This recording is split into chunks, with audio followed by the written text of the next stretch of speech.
महत्वाचा कार्यक्रम या ठिकाणी आयोजित केलेला आहे। आज देशाची एकंदरीत परिस्थिती जर बघितली तर संविधानाच्या आजूबाजूला सगळे असणारी चळवळ सुरू।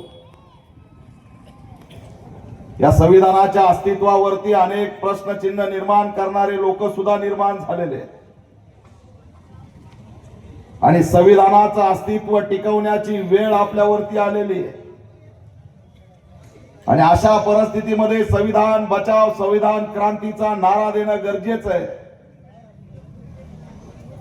कारण माणूस म्हणून जगण्याचा अधिकार सुद्धा आम्हाला नव्हता।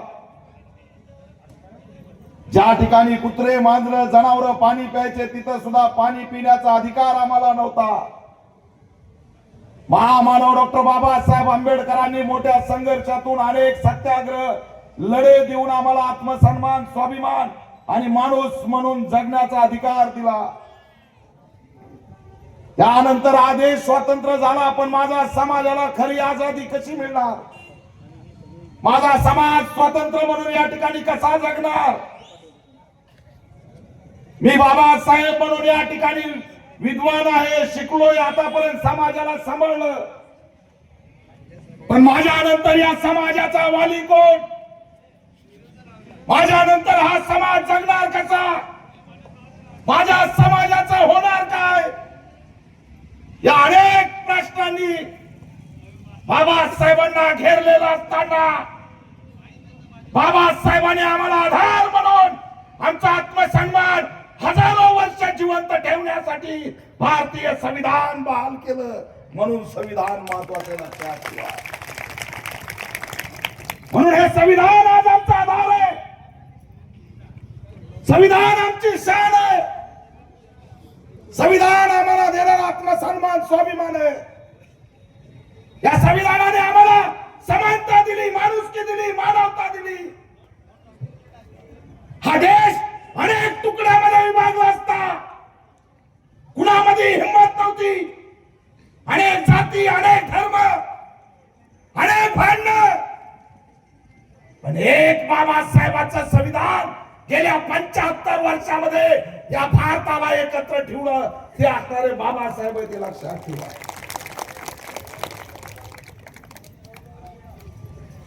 आवाज कमी केला का? आवाज येतोय का? ए बाबा, पोलिसाला मिळालं का काय? कोण? माझं माईकचं जमत नाही, मी येणार म्हणलं की पोलिसाची यंत्रणा त्या साऊंड वाल्यालाच मॅनेज करून टाकते। आता अशोकराव आमचा गोसावीचा आवाज दानकेत येत होता, माझा आवाजच गायब करून टाकला। आवाज वाढवा। संविधानाने आम्हाला आवाज वाढवण्यासाठी दिलेला अधिकार आहे, घाबरू नका। हा पठ्ठ्या इथं उभा आहे, पॅन्थर उभा आहे, कुणालाही घाबरायचं नाही।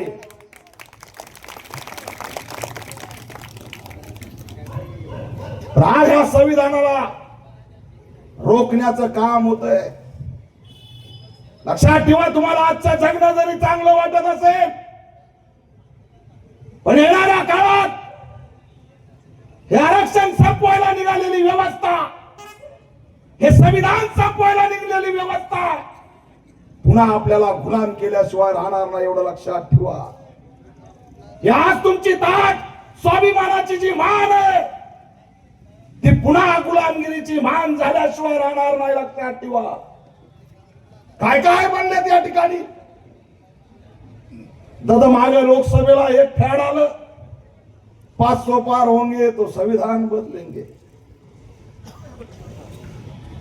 खुलेआम खासदार म्हणायला लागले की 500 पार झाले तर संविधान बदलून टाकू,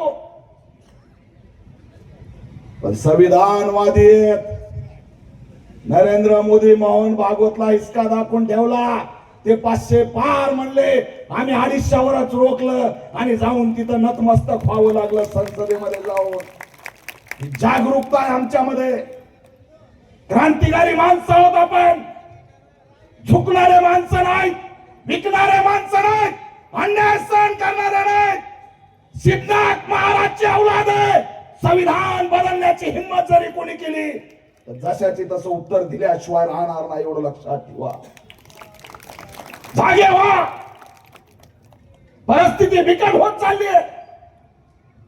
ते ग्वालियर मध्ये एक बसलाय अनिल मे काय नाव आहे, अनिल मिश्रा, गुटखा खाऊन बसलाय,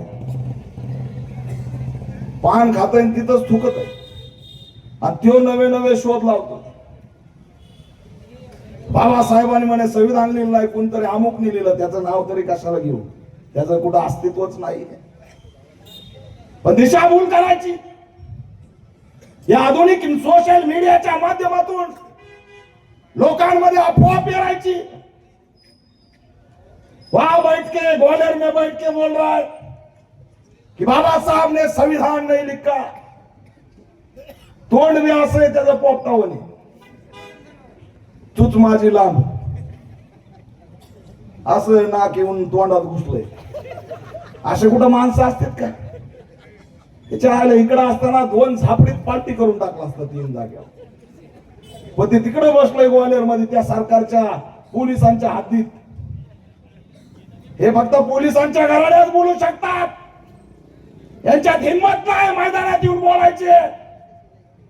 आणि म्हणून आमचं ओपन चॅलेंज है, अनिल मिश्रा को चैलेंज है कि अगर तुम्हारे गांड में दम होगा तो ग्वालियर से बाहर आओ, पैंथर के आए, भीमा कोरेगांव के सिद्धनाथ महाल के आए, वो तुमको ठोक के दिखा देंगे.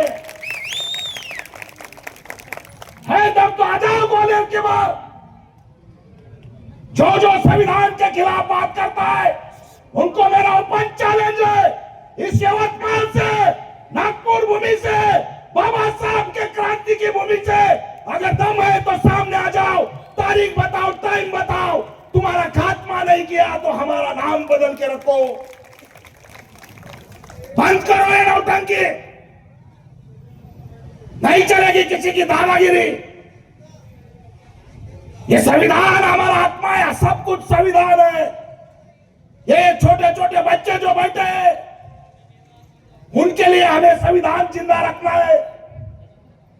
संविधान अगर यहां पर खत्म करने की किसी ने बात की तो आपको अलर्ट रहना पड़ेगा. देखो क्रांति जरूरी है.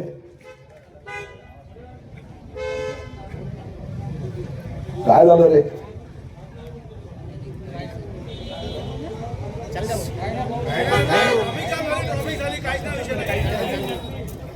बघा आता ट्रॉफिकच केली मायला, काय जणू लयच रस्ता वाहतो बुवा, जणू हायवेला सभा चालू आहे.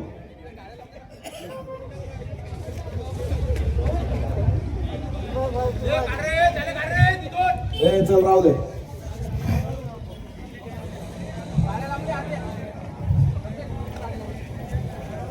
आवाज ऐकला की गाडी उभा करून बी ऐकते, त्यांची काही चूक नाही. परिस्थिती बिकट आहे या बहिणी. संविधान वाचवणं काळाची गरज आहे. संविधानावर कार्यक्रम होणं गरज आहे. लोक किती येतील, कोणत्या पक्षाचे असतील, कोणते असतील, हे बाजूला ठेवा. पण आज संविधान संविधान संविधान संविधान मानण्याची वेळ आलेली आहे. तुम्हाला माहित नाही यांनी काय काय कार्यक्रम सुरू केले. ते भोपाळ मधून एक निघलंय, मध्य प्रदेश मधून.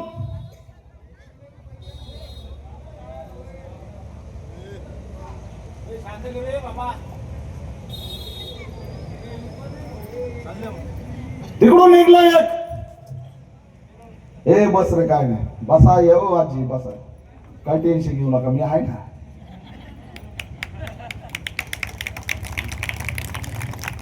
हम खड़े तो सबसे बड़े, हमारे सामने कोई बड़ा नहीं है, क्योंकि हम आयरे गहरे नहीं है, बाबा साहब के बच्चे हैं. मध्य प्रदेश मधून एक निघलंय, बोलता चिकन पोरगे ते, काहीतरी शास्त्री नावाचा महाराज आहे. त्याच्या कशाला नाव घ्यायचं तसल्या पोराचं. चिल्लर पोरग, भलत चिकना पोरग ते. तिकडे भोपाळ मध्ये एखाद्या पिक्चर मध्ये काम केलं असतं तर तिकडे जुळलं असतं. निघालाय भोपाळ मधून यात्रा काढायला. यात्रेचं नाव काय? हिंदू राष्ट्र निर्माण यात्रा. तुम्हारे बाप की पेंड है. कोई भी धर्म राष्ट्र की बात नहीं चलेगी, किसी भी हिंदू राष्ट्र की बात नहीं चलेगी, किसी भी सनातन राष्ट्र की बात नहीं चलेगी. ये मेरे बाप का संविधान राष्ट्र है. धीरेन्द्र शास्त्री और चिरकुट की कोई बात नहीं चलेगी. तुम हिंदू राष्ट्र बनाएंगे क्यों? अगर कोई बंद बोलता कि मैं अलग धर्म का राष्ट्र बनाऊंगा तो उसको जेल में डालेंगे. फिर धीरेन्द्र शास्त्री को क्यों जेल में नहीं डाला? का टाकलं नाही त्याला जेलमध्ये? हा जावई आहे सरकारचा. सरकारचा जावई आहे, त्याला जेल नाही. उद्या आम्ही म्हणू द्या आम्ही धर्माचं राष्ट्र बनवू, लगेच जेलमध्ये टाकतील. आतंकवादी, दहशतवादी आणि ही धर्माची राष्ट्राची भाषा करणार, यांना खुली छूट. धर्माचं राष्ट्र बनवायचंय धर्मसत्तेच्या माध्यमातून. काय यांच्या धर्मामध्ये आपली व्याख्या काय? शूद्र, विषमता, गुलामी. हे राष्ट्र का बनवायचंय? जेव्हा यांनी संविधान त्या ठिकाणी बदलण्याची भाषा केली तेव्हा लोकांनी त्यांना त्यांची जागा दाखवली. तर आता नवीन फॅड आणलंय, हिंदू राष्ट्र निर्माण करेंगे. यहाँ पर कोई भी हिंदू राष्ट्र नहीं निर्माण होगा. यह केवल भारत नाम से देश रहेगा और भारतीय नागरिक ये हमारी पहचान रहेगी. ये हम यहां से बताने आए हैं. संविधान दिन है, संविधान की सभा है, लेकिन आए कौन लोग सुनने को? ये किसका संविधान है? ये भारतीयों का संविधान है. अरे हमारे बाप ने उस संविधान में कोई भेदभाव नहीं किया. आमच्या बापांनी काही त्याच्यामध्ये भेदभाव केला नाही. शेतकऱ्यांसाठी दिलं, कष्टकऱ्यांसाठी दिलं, माणसांसाठी दिलं, प्राण्यांसाठी दिलं, झाडांसाठी दिलं, जमिनींसाठी दिलं. आमचा बाप सगळ्यांचा विचार त्या संविधानात करतो. पण संविधान बनवायला कोण येतो? फक्त बौद्ध समाज. कुठे भारतीय नागरिक? त्या महिलांना खऱ्या अर्थाने क्रांती त्या ठिकाणी बाबासाहेबांनी अनेक अधिकार दिले.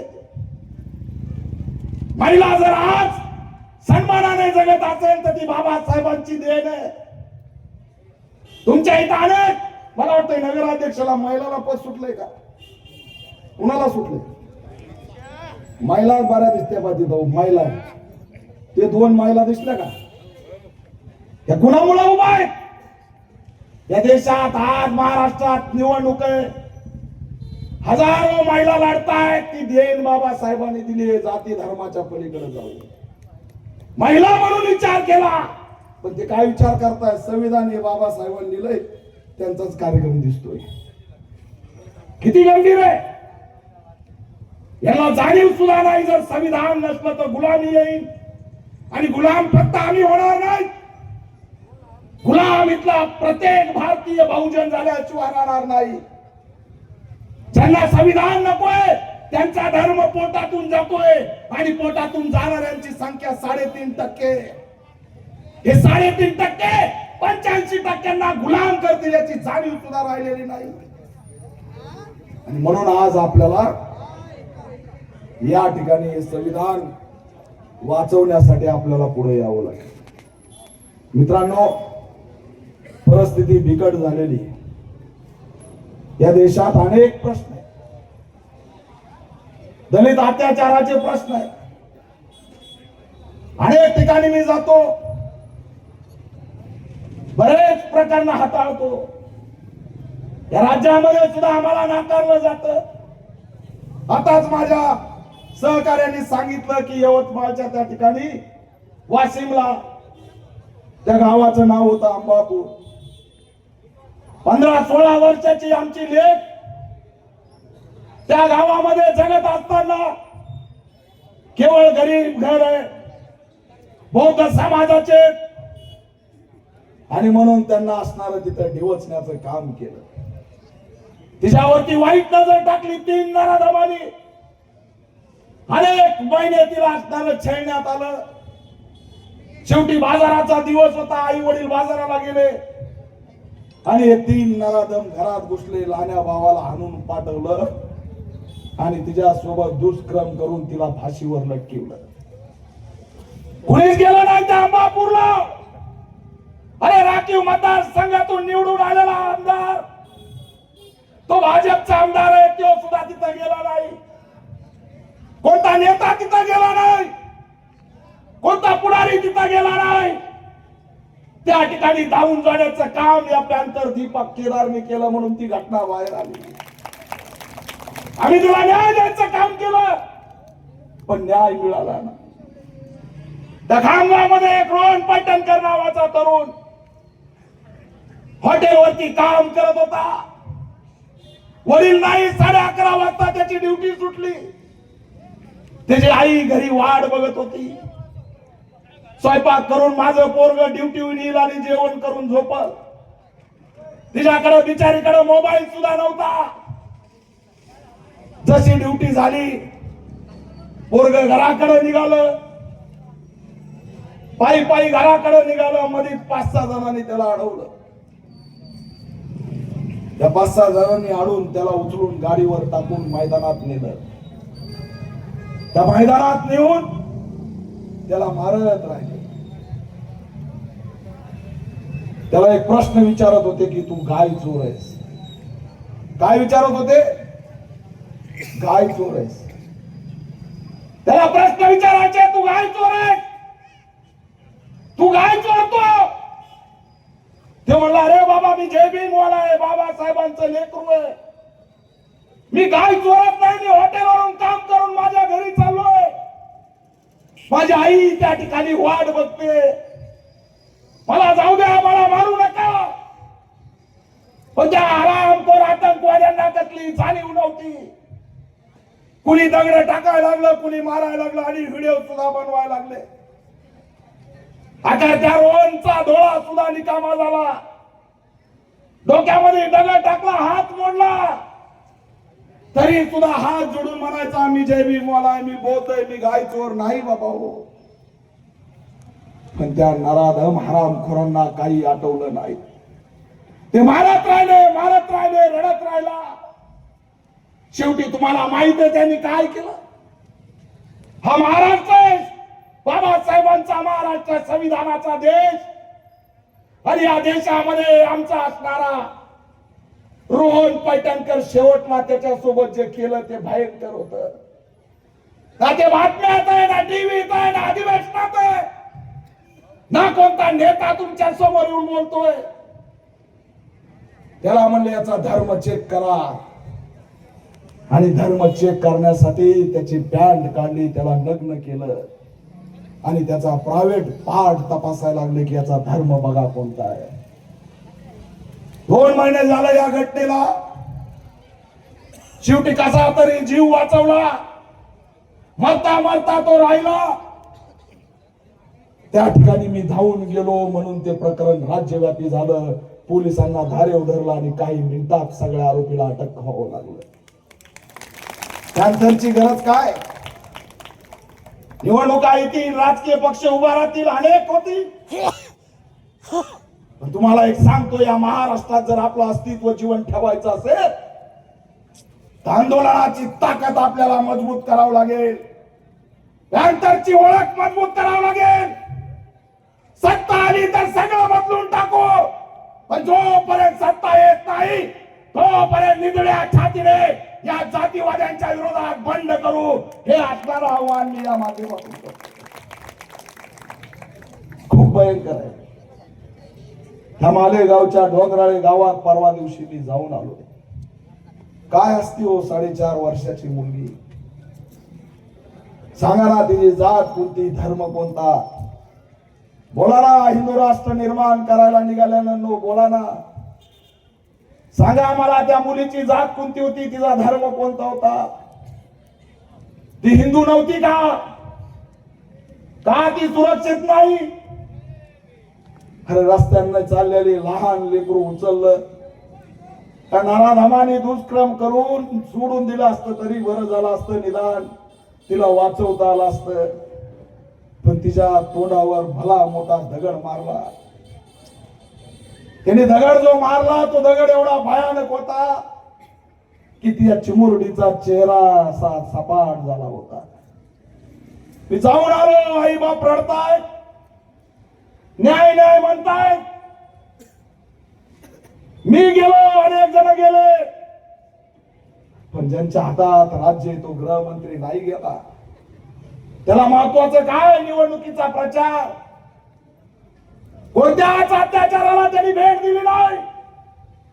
अनेक मुडदे जातीमुळे पडले, अनेकांना या ठिकाणी मारलं, पण ट्रॅक रेकॉर्ड कधी गृहमंत्री त्या कुटुंबाला भेटायला गेला नाही.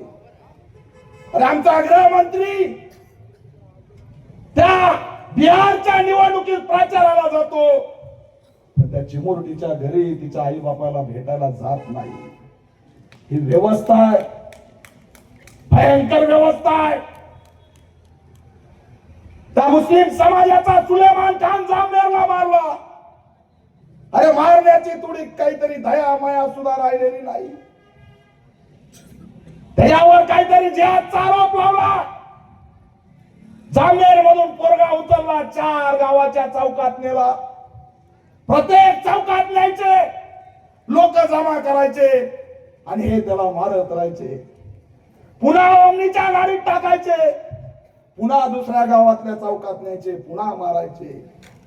3 गावामध्ये त्याला मारलं आणि 4थं गाव त्याचं स्वतःचं गाव होतं.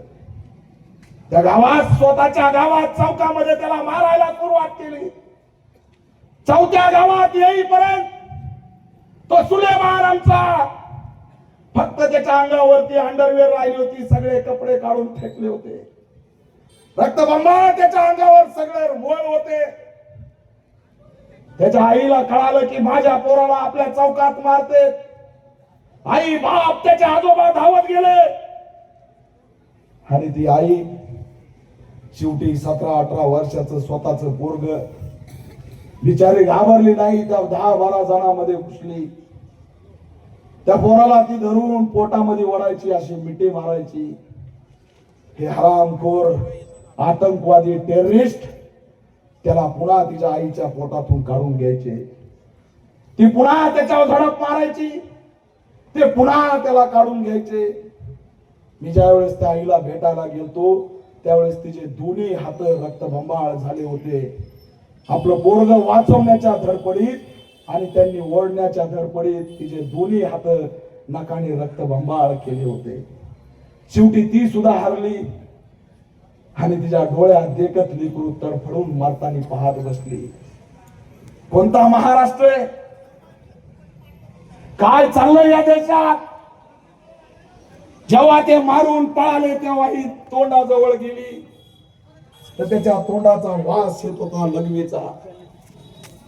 जेव्हा तिने आपल्या लेकराला बारकाईने बघायला सुरुवात केली रडत रडत, त्याच्या पायाचे नख काढले होते, त्याचे केस उपटले होते.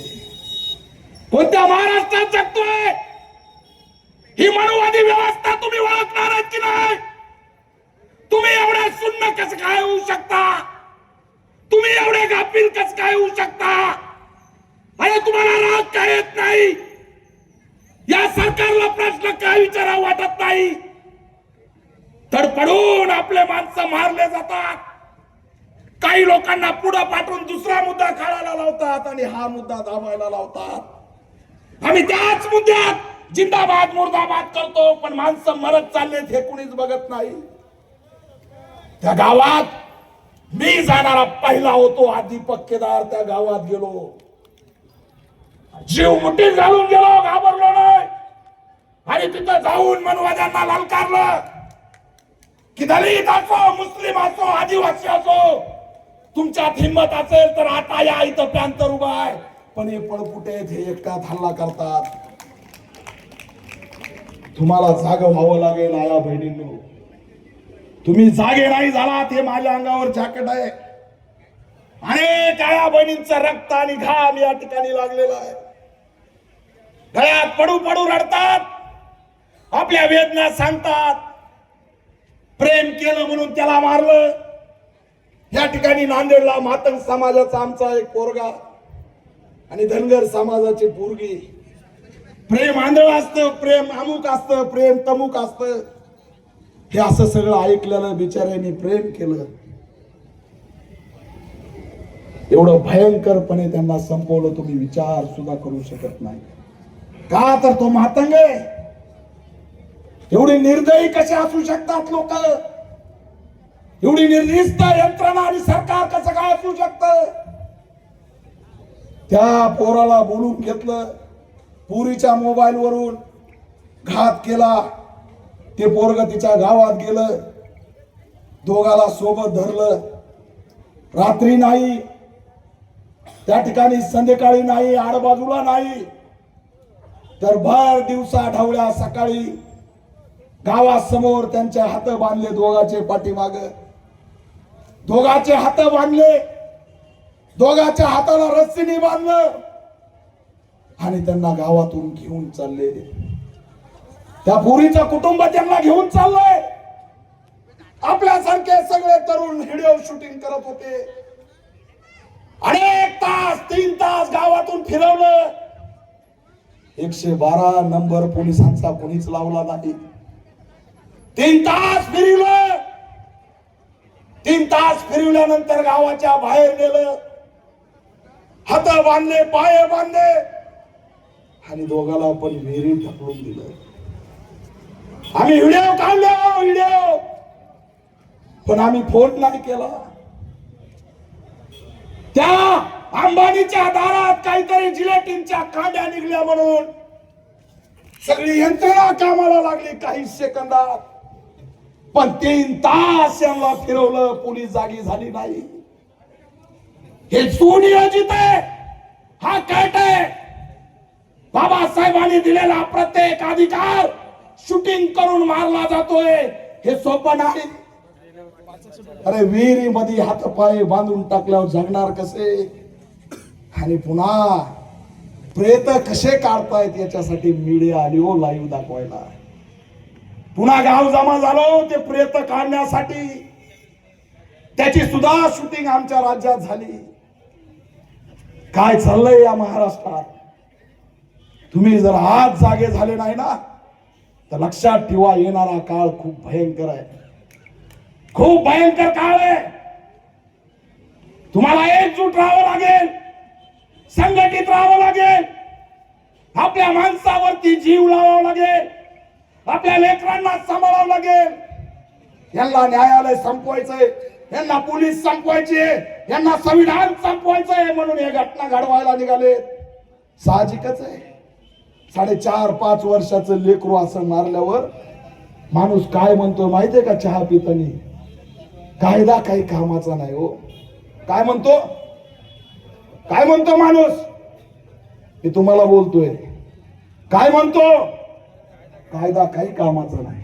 नाही, न्यायालयामध्ये न्याय भेटत नाही हो, न्यायालय काही कामाचं नाही, हे माणसं म्हणावेत म्हणून या घटना घडवल्या जातात. हे लक्षात ठेवा. त्यांना न्यायालय, कायदा, पोलीस सगळं संपवायचंय. हे सोपं षडयंत्र नाही. तुम्हाला दिसतंय तेवढं सहज नाही. आज लोक म्हणायला लागले कायदा काही कामाचा नाही, पोलीस काही कामाचे नाही, न्यायालय काही कामाचं नाही. तुम्ही म्हणताल हा फक्त घटना सांगायला लागलाय, त्याच्यावर पर्याय काय? तुमच्या यवतमाळची बातमी टीव्हीवर बघितली आणि त्या जिथं मी थांबलो होतो तिथं खाली चर्चा सुरू होती. आयला 20 तारखेला गेली वर का निवडणूक, जे भेटणार होतं ते बी गेलं. टेन्शन बघा कशाचं आहे, कशाचं टेन्शन आहे. आज उद्या वाटप झाली असते. प्रत्येक ठिकाणी गेल्यावर प्रश्न विचारतो मी, काय रेट चालला विधानसभेला तुमच्याकडं, सांगतात की नाही? अरे बाबा तोंड असं करून तरी बोला, काय चालला? आज दिसत नाहीत बाबा तुम्ही कॅमेऱ्यात. 2000 एक भेटला बाबा जिगी वाढ. किती रेट चाललाय? 2000. पण 2000 आला का वाटणाऱ्याने 1000 खाऊन टाकले का? त्याला वेगळे गेले मटण दारू मध्ये. का नाहीत मरणार आपले माणसं? सांगा आया बहिणींनो, काय हो आपल्याकडे काय आज कशाची कमी आहे? आहे का कमी कशाची? आपल्या गळ्यामध्ये सोनं आहे, चांगल्या प्रकारची साडी आहे, अहो थंडी लागेल म्हणून चांगल्या क्वालिटीचा स्वेटर आहे, जॅकेट आहे. आपल्याकडे काय कमी आहे? पण त्याच बाबासाहेबाला प्रश्न पडला होता की माझ्या नंतर या समाजाला आधार काय देऊ? तर त्याच बाबासाहेबांचे लेकर उपाशी मेले 4, ते तुम्हाला मताचा अधिकार देऊन गेले आणि आम्ही 2000 रुपयात विकला.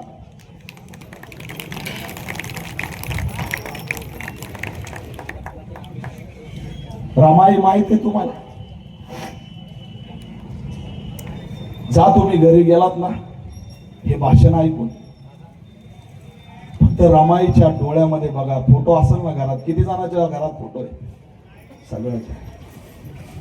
फक्त आहे ना रमाईच्या डोळ्यात फोटो मध्ये बघा, तुमच्या डोळ्यात पाणी आल्याशिवाय राहणार नाही.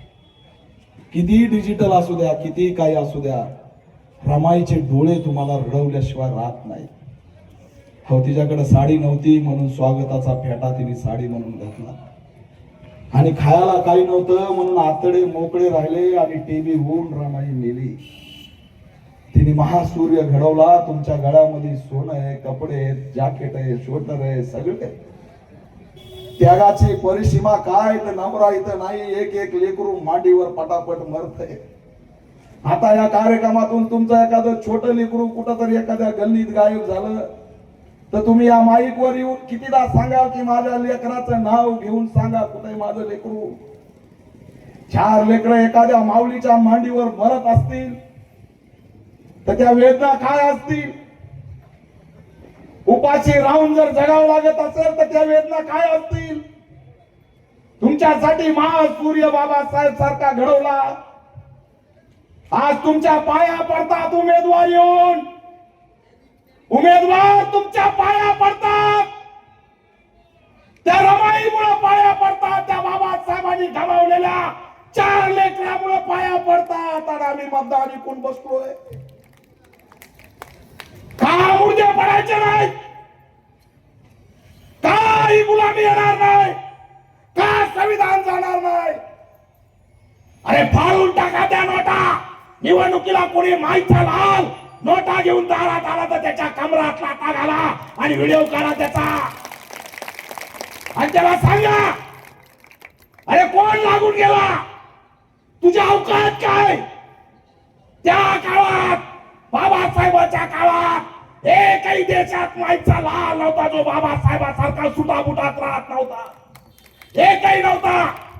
बाबासाहेब फक्त सुटाबुटात टाईट राहायचे. आपण त्याची औलाद आहेत, भिकार चोट औलाद नाही. स्वाभिमानी या ठिकाणी आत्मसन्मान देणाऱ्या महापुरुषाची औलाद आहेत, विकणारी औलाद नाही. सांगा ना, दारू, मटण, पैसा किती दिवस जाणार आहे? कधी पक्केदार येईल? लढणार आहे, मरेपर्यंत लढणार आहे.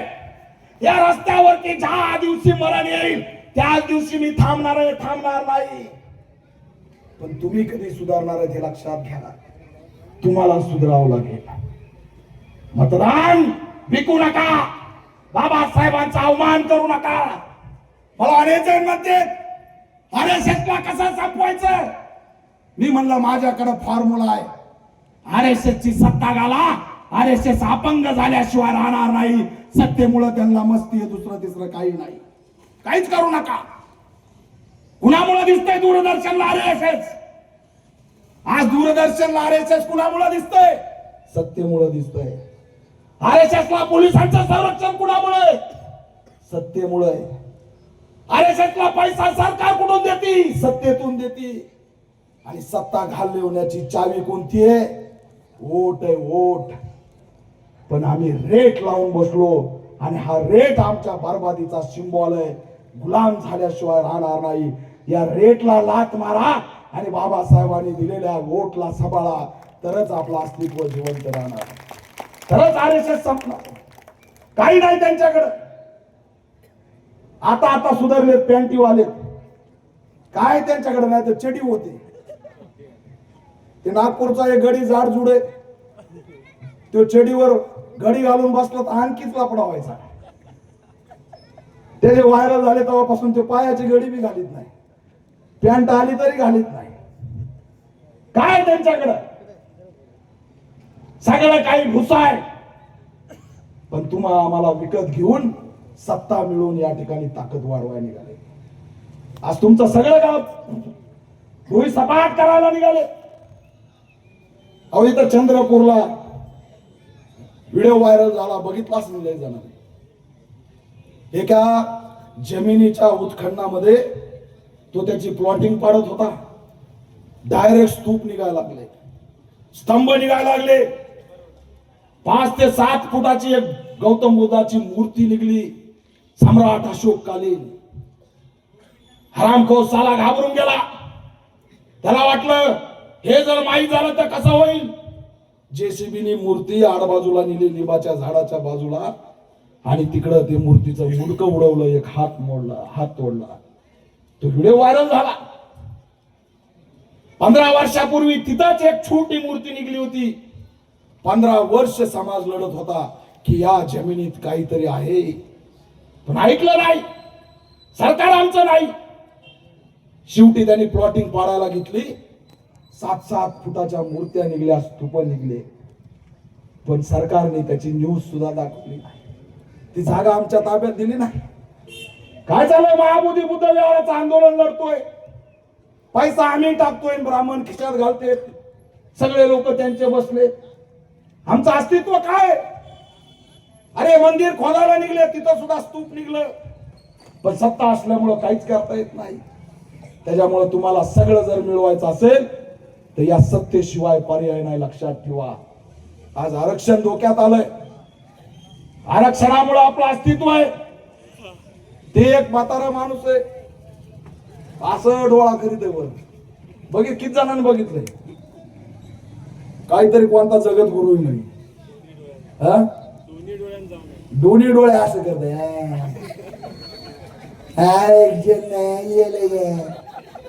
अरे आधी नीट तर बोल, वाकड तोंड्या. आरक्षण खतम कर, मनुस्मृती लाव,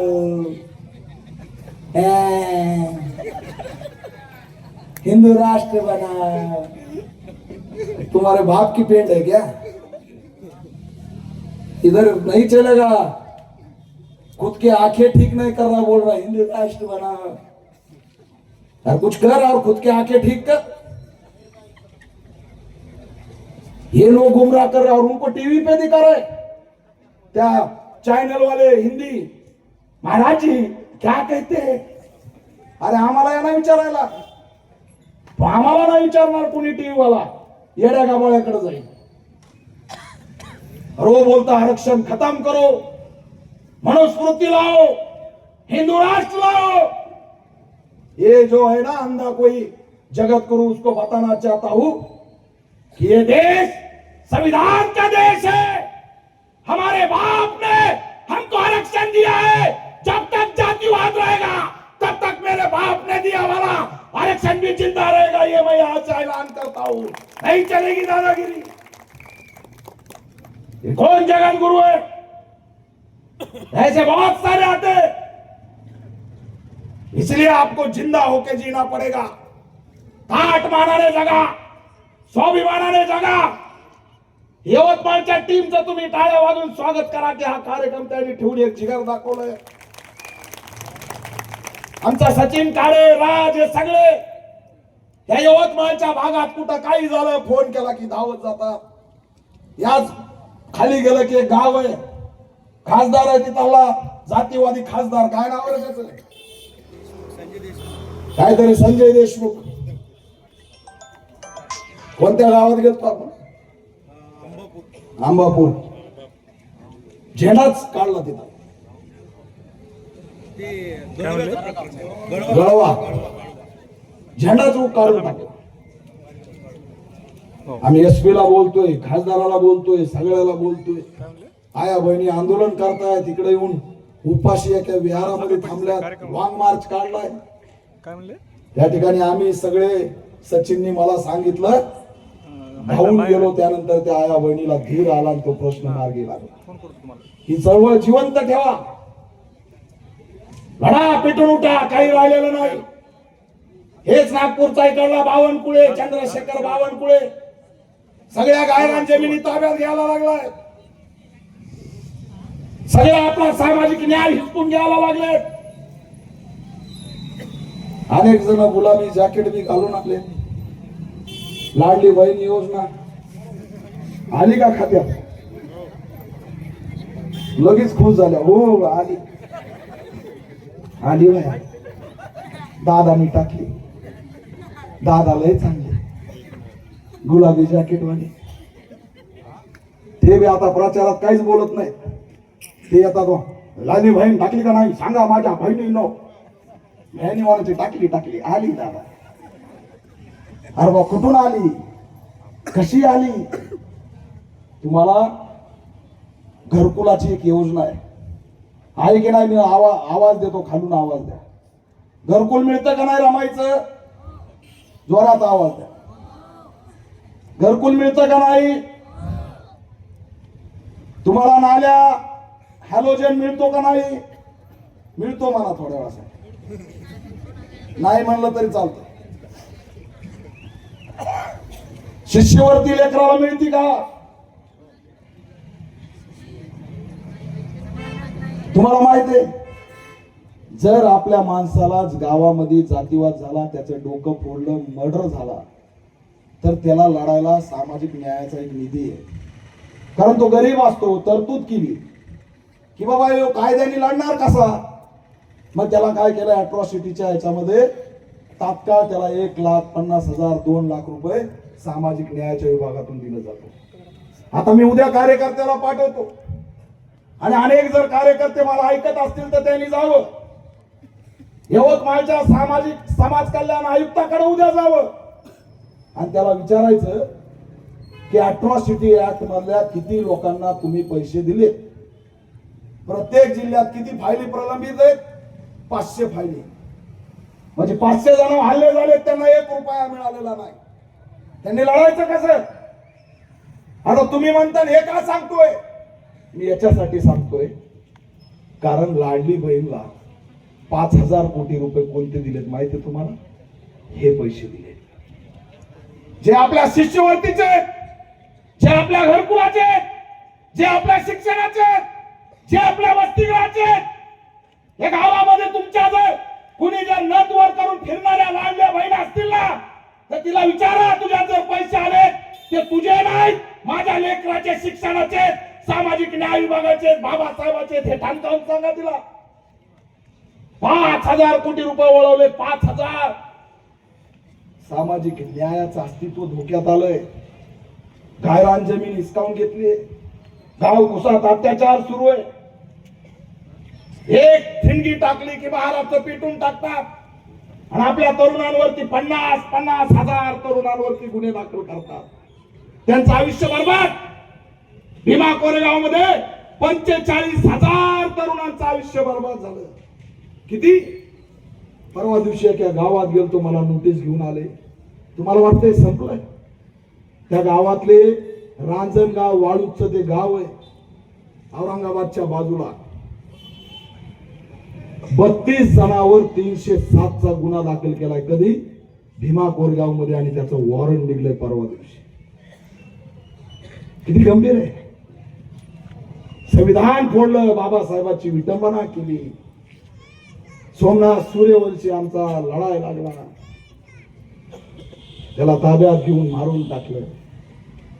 आज वर्ष झाला या बहिणीनो, एकही पोलिसावरती अटक नाहीये आणि एकाही पोलिसावर गुन्हा दाखल नाहीये.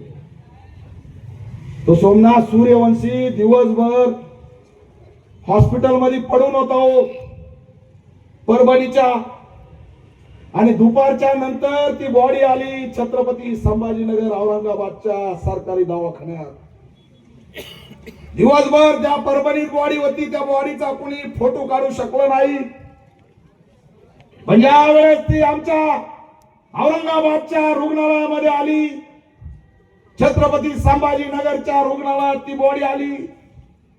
ती बॉडी फ्रीज मध्ये ठेवली होती. मी माझे कार्यकर्ते घेऊन ते दरवाजे फडाफड उघडून त्या फ्रीज मध्ये गेलो आणि बॉडी कार्ड बनलं. आणि ती बॉडी ज्यावेळेस मी बाहेर काढली, त्याच्या अंगावरचा कपडा बाजूला केला, त्याला पालट उलट केलं. त्या पायाच्या नखापासून ते केसापर्यंत त्याला पाठीमागून फक्त काळं निळं केलं होतं. एवढं भयंकर मारलं होतं. आम्ही ते फोटो काढले, शूटिंग कार्ड बनलं, फोटो कार्ड बनलं. त्या सोमनाथच्या बॉडीचे फोटो आणि व्हिडिओ दाखवले म्हणून त्या डॉक्टरला रिपोर्ट बदलता आला नाही. ते काम यादी मक्केदारनी केलं. एवढं भयंकर मारलंय. कोणती चीड आहे यार, काय केलं आम्ही? पण मारायला लागले. आम्हाला जगायचा सुद्धा अधिकार हिसकावून घ्यायला लागले. आणि म्हणून एक गोष्ट जाता जाता सांगतो, या झुकलेल्या मानात आट करा. तुम्हाला स्वाभिमान, आत्म सन्मान जिवंत करावा लागेल. कुणीही तुमच्याकडे वाकड्या नजरेने बघू शकत नाही. कुणालाही घाबरण्याची गरज नाही. बाबासाहेबांचं संविधान हा पॅंथर तुमच्या पाठीशी ठामपणे उभा राहील, असं सुद्धा आव्हान या माध्यमातून करतो. जागे व्हा. त्या रमाईची जाणीव ठेवा. त्या गमावलेल्या 4 लेकराची जाणीव ठेवा. आरक्षण धोक्यात आहे, संविधान धोक्यात आहे. त्याला वाचवण्यासाठी पेटून उठा. आणि येणाऱ्या काळात हे जे काही मनवादी आहेत, मोहन भागवत या विदर्भातून इशारा देतोय की नौटंकी बंद कर. कसल्याही पद्धतीने जर संविधानाला टार्गेट करण्याचा प्रयत्न केला, आणि आम्ही चॅलेंज देतोय, हिम्मत असेल तो ओपन चॅलेंज करा. कटकारस्थान करू नका, अफवा सोडू नका. संविधान जाळलं या देशात. संविधान जाळण्याची हिंमत या आरामखोरांनी केली. आणि म्हणून येणाऱ्या काळात जर संविधानाला कोणी या ठिकाणी टार्गेट केलं तर भीमा कोरेगाव सारखं उत्तर दिल्याशिवाय राहणार नाही. हाच असणारा इशारा या माध्यमातून देतो. आणि या ठिकाणी ज्या कार्यकर्त्यांनी या ठिकाणी कार्यक्रम ठेवला, आमचे सचिन खाडे, सगळ्याच कार्यकर्त्याला बळ द्या, पाठीशी उभा राहा. आम्ही बाहेर पडलोय. मला माहित नाही मी आता कधी घरी गेलो होतो. रोज कुठं ना कुठं फिरतोय. फोन आला की जातोय. कुठंतरी घटना घडते, कुणाला तरी मारलेलं आहे. त्या जळगावच्या बडगावमध्ये 2 बौद्ध तरुणाला मारून पाण्यात फेकलंय. आता 2 जणाला मारलंय, 1 जणाला मारलं. आज उदाहरणार्थ त्याला मारताना ज्यांना बघितलंय त्याला तिथंच दुसऱ्या 2 दिवसांनी मारून तिथंच फेकलंय. आणि पोलिसांनी अटक केला 1 जण. त्याचे आई वडील म्हणतायत, भाई या दोघाला 1 जण कसा मारेल? तिथं मी चाललोय, त्यांना सुद्धा भेट देणार आहे. आया बहिणींनो, मी लढतोय समाजासाठी. या ठिकाणी तरुण सुद्धा लढते. आमची ताकद काय तुमच्याशिवाय हे तरी मला सांगा. ना सत्ता आमच्या बाजूने आहे, ना न्याय आमच्या बाजूने आहे, ना आपला खासदार आहे, ना मंत्री आहे, ना आमदार आहे. बाबासाहेबांच्या आरक्षणावर जे निवडून गेले ते तोंडातून सुद्धा शब्द काढत नाही. आरक्षणामुळे खासदार झाले, आमदार झाले, पंतप्रधान झाले. अहो, देशाची राष्ट्रपती सुद्धा आदिवासी महिला झाली. ती माझ्या बापाची देण आहे. पण ती महिला सुद्धा आमच्या आदिवासी दलितांच्या अत्याचारावर बोलत नाही. पद घेतले पण बोलायचं नाही. कोण बोलणार? तुमची ताकद एकत्र झाली तर कोणती सत्ता असो, मग ती मोहन भागवतची सत्ता असो की नरेंद्र मोदीची सत्ता असो, या सत्तेला सगळ्यात मोठं उत्तर जर काय असेल, निळा झेंडा आणि जय भीमचा नारा बाबासाहेबांचा या ठिकाणी बुलंद करा आणि एका ताकदीने उभा राहा, असं असणारा आव्हान या माध्यमातून करतो आणि थांबतो. सर्वजण उभा राहून हात वर करतील असा मुठी बांधून. आणि आता थंडी पूर्ण अंगातून काढून टाका. जेवढा आवाज असेल, यवतमाळ म्हणलं पाहिजे, मायला काहीतरी घडलंय बरं का. जय भीमचा नारा म्हणजे क्रांतीचा नारा या ठिकाणी पुकारला. असा हात वर करा, हाताची मुठ्ठी बांधा, ही आपली ओळख आहे. आणि जेवढा आवाज असेल त्या आवाजात नारा द्यायचा आहे. जय भीम.